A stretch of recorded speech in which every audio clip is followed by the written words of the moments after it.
So I think it's always the question if we design a research project on who we are focusing.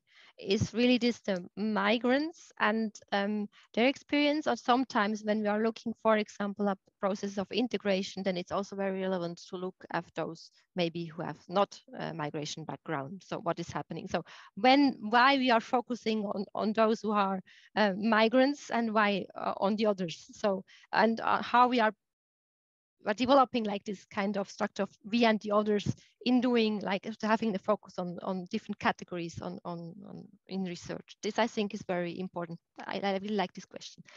And for the question about it depends, it depends on the phenomenon you want to study. So officially it's about 1 year, about have been abroad in another country.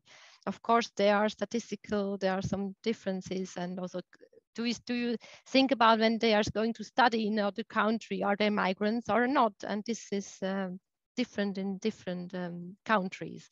So I think I would suggest you can also ask them the question, are you considering yourself as a migrant, and how long? As especially for the second generation, they are sometimes still called migrants, but they have no migration experience on their own.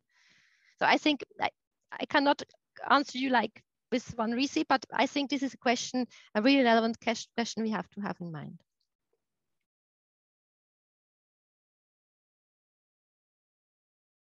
When you do a biographical approach, or how I proceeded was I was informing me about the population I was studying, and so and it has like links to Switzerland and to Kosovo. So I was getting like to know more about in traveling there and informing me also in Switzerland about there are some assemblies, there are societies about, and I was just taking part and getting interested and talking to people, and this is a kind of ethnography approach, to this participant observation, to join and to get informed, to create networks, and only thanks to these networks, and I was then able to have my sampling for the biographical interviews. So I think for me it's very close one to the other, and I was also sometimes not sure if I should do the interviews on this place or in Kosovo, or how I should do this. I did in different places.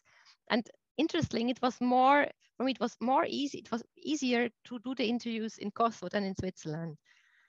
And this is also a part of the biographical reflection, we call it, to think about the field. So in what kind of field what is my own position, and how also the research topic or the topic I'm focusing is what kind of discourses are there. So people from Kosovo and Switzerland were living since a long time a very discrimination process. So asking them for interviews, they just suggested the most successful persons in the families. Wherever in Kosovo, I was very welcome because Switzerland was helping them during the war. So as a Swiss researcher there, having interest what they are living now there, they found it very relevant to tell me their stories.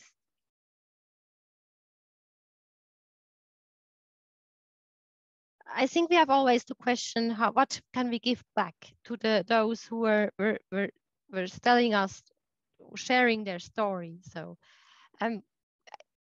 in an ideal world, we could, as a research, we could also influence policies. No, you can, in the publications, in the reports, that we could like raise the awareness on topics, and if we give the voice to those who has not been heard. And so I think it would be if it would be that easy. So this would be for me and the other thing, just the small steps to go there is it starts to how do you deal with data? Are they really sure and secure? Especially with data in a context maybe of illegalized migration, or which kind of how can you protect the people, and what can you give them back? So it's just and sometimes my experience was that sometimes they are really people are really happy to tell their story because they have not been heard in some contexts, but not all are really, and just I think it also that you really use this data and not just use them just in a, and not sharing them, and having open, it goes up to the question about open access literature. So maybe your publication will be open access, so everybody can read it and can use it, also others to share the knowledge. I think these are like small steps, but I agree these are really very important questions.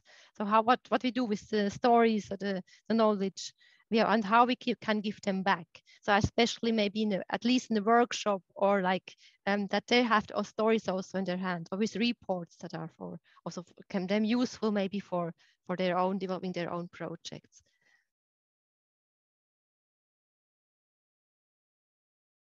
You have always a structure in a society, and you can inform you more about in what kind of structure you have. Like in Kosovo, for example, I inform myself about statistic, about gender, about possibilities. So you have like the structure of a society, and then you have the stories, and then you have to link them. What kind of story they are telling, and maybe they are not telling you that it was very difficult to get a job because it was for them very easy, but it has been very, very difficult, or the unemployment rate is quite high. So then you can work to compare like structure and individual stories, and you can compare, and then you see what has for them be the whole work, and what aspects were not told. So maybe gender had an impact, but they have not mentioned it. So this what have been said, what that they are really saying and what they're not saying is also very interesting. So I think this kind of the structure of a society, and the structure of the societies that are concerned when they are coming from another place or they're living in another place, you have to take into account all those structures.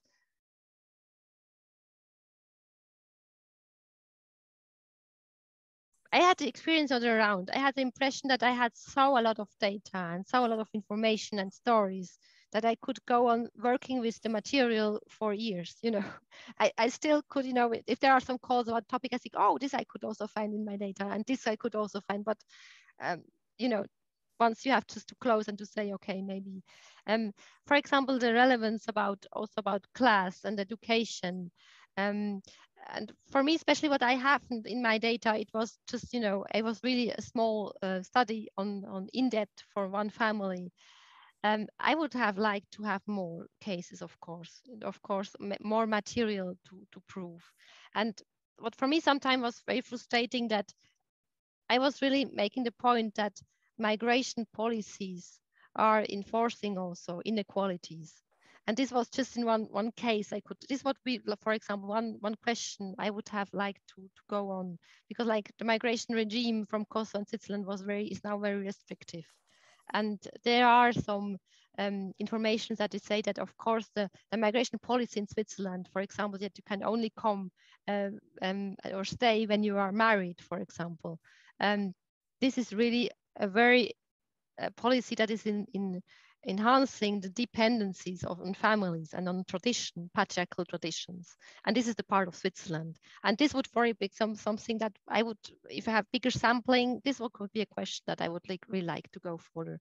And I think it could be also very relevant for the migration policy today in Switzerland to show how it is. It's not the tradition of the migrants that are patriarchal, but it's our system that is enforcing patriarchal systems.